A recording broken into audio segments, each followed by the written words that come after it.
the objective to help bigger countries.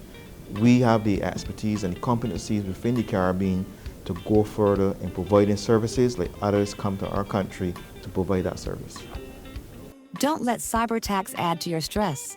TheCyberPeople.com offers cybersecurity awareness training designed specifically for small businesses like yours. Spot phishing scams, secure your network and customer information, and respond quickly and effectively if a data breach occurs. Visit www.thecyberpeople.com to learn more. Welcome back to the CyberScene Podcast, where we dive deep into the world of cybersecurity. Today, we are bringing you a special episode featuring exclusive interviews conducted at the recent Caribbean Digital Forensics and Cybersecurity Summit in Barbados. In this episode, we'll hear from two esteemed experts, Neil Hinds, President of Digital Technologies and Services, a certified digital forensics examiner and instructor, and Edward Millington, founder, managing director, senior lead risk manager, and principal security consultant at CariSec Global. They'll share their insight on the latest cybersecurity trends, challenges, and opportunities in the Caribbean region. Let's jump right into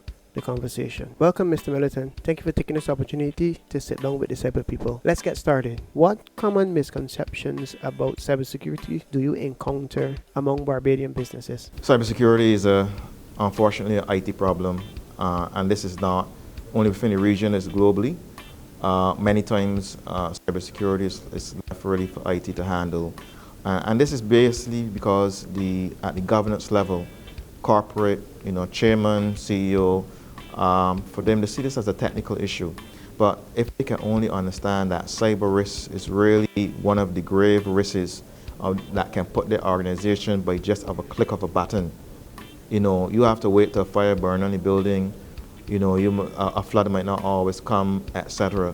But a cybersecurity attack can leave your organization wielding not only hundreds of thousands of dollars, depending on how large the organization, that goes into millions of dollars, not only recovery, legal fees, etc. And while to the public, the system, some employees, systems may be back up and working, in the background, there are legal ramifications, reputation, damages to be repaired, and then in some jurisdiction, not in the region as yet, where you have class action suits and so forth, those goes on for many years, again tying up precious resources of a company itself. Can you tell us how do you assess a company's security maturity? Oh yes, the assessment is standardized. It's very international based. There's nothing specific to the region that's different if you're in Asia, Russia, or America, wherever you are, South America. There are different types of compliance standards that you can look up. ISO 27001, SOC 2, high trust. If you're within the medical industry, you have high trust and also HIPAA.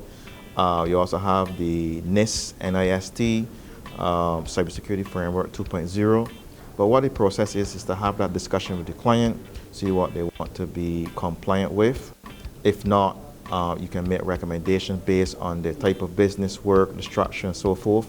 And then you go through that process. Like for instance, I would have done a SOC 3-like assessment for a client within the region because they were at that capacity and they were providing a service. If a company is not really providing a service, then you're looking at a NIST or ISO 27001 or some other particular standard like COBIT or whatever it is when it comes to the assessment. That is then gauged based on the maturity level, if it's policies and governance existing at what particular level. And how do local cultural factors influence your approach to cybersecurity awareness training? Every culture or every country, organization, etc. has a particular type of culture.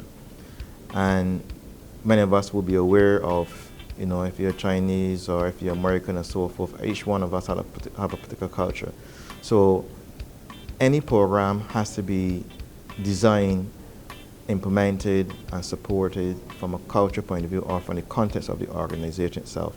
Once you can understand the context of the organization, you then adjust that program to suit so that you have maximum communication, efficient delivery, and how effective the program is over a period of time through monitoring if you want to call it KPIs, but monitoring the responses or the activities of such persons outside of that training event over a period of time. What unique cybersecurity challenges do you see businesses in Barbados face compared to other regions? I think the region, all throughout the region, same. We have a situation where there's ransomware attacks, there's a lack of capacity building, competent security professionals in businesses. At the present moment, I can't distinguish the difference between Barbados and the rest of the region. They're all micro economies, they're all economies based on tourism and investment and so forth. At this point in time, I cannot distinguish the difference between us and the region. Here's another question I have. What role do you think Barbados can play in the wider Caribbean cybersecurity ecosystem? Barbados has always stand out over the years, or in fact before my lifetime, and even currently right now in many areas at the UN and so forth, Commonwealth and so forth. Barbados is in its prime to lead by example, of that level of competence needed to move forward. But what is required that we understand that we need that cultural change that comes through national strategies, we have security strategy, cultural strategy, social, whatever it is.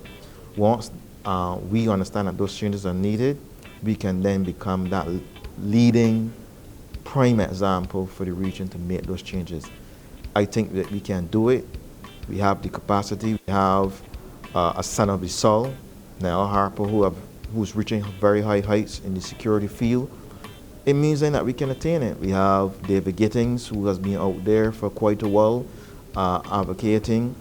Those are the two prime persons that many of us would have been aware of coming up at that point in time. Now I'm added to the list.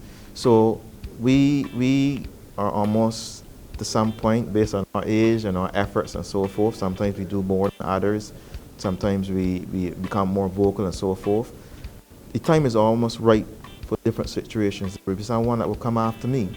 But the fact is, we have what it takes here in this country to make a big difference. We have Neil Matthews, who is at the BDF. He's also took up a new position, I believe, is the Chief Information Security Officer. I think he also have another designation. So we are doing fantastic things within this country when it comes to security. And therefore, like for instance myself, I'm part of the EU CyberNet expert member pool. I'm part of the Commonwealth Caribbean Cybersecurity Fellowship Program. So when you look at those bits and pieces, Barbados can set that mark, and we are not too late. We have the capacity, we have the knowledge, we have the connections, we have the associations that we can easily implement these things within a year and set that prime leading example to the region.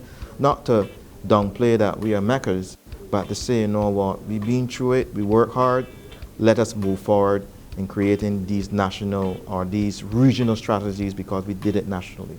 And final question, what do you think about CARICOM's involvement when it comes to improving cybersecurity for the region? Barbados is prime through the initiatives of the chair at this point in time to raise that level of awareness at CARICOM and pull together, the CARICOM countries pull together that group, like what the Commonwealth has done.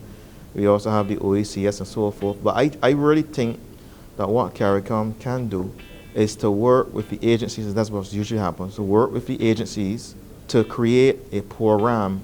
Instead of everybody having we can complement the different resources in each of the different agencies. Therefore, if that is the case, there's no need to create something again, maybe CARICOM, cybersecurity, export, whatever it is. There's no need for that. The fact is that let's have a form of a criteria.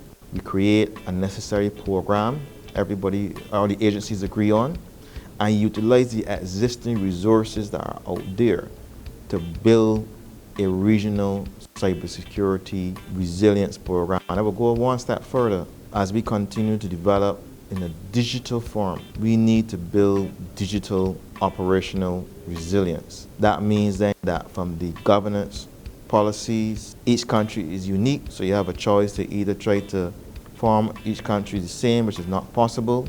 So there is a policy. Well, it has its original DNA. It's slightly fashioned to each particular state. We look at the risks within.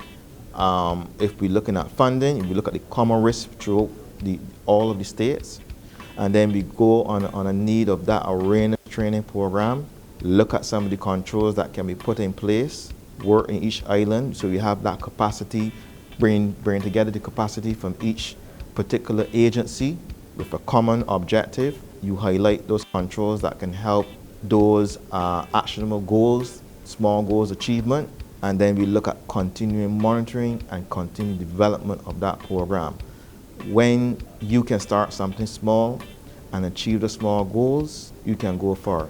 Not only will you be able to get support from your local stakeholders, us as the public and private and public entities, but the fact is you now have international partners that are willing to provide the resources, the help, continuing help to continue to expand this program further. For me, I'm looking at the fact is that this program can extend into even Africa, South America, can even be America. So we have to think big, but we start small with that objective to help bigger countries. We have the expertise and the competencies within the Caribbean to go further in providing services like others come to our country to provide that service. Thank you, Mr. Millington. I will take a break and be right back.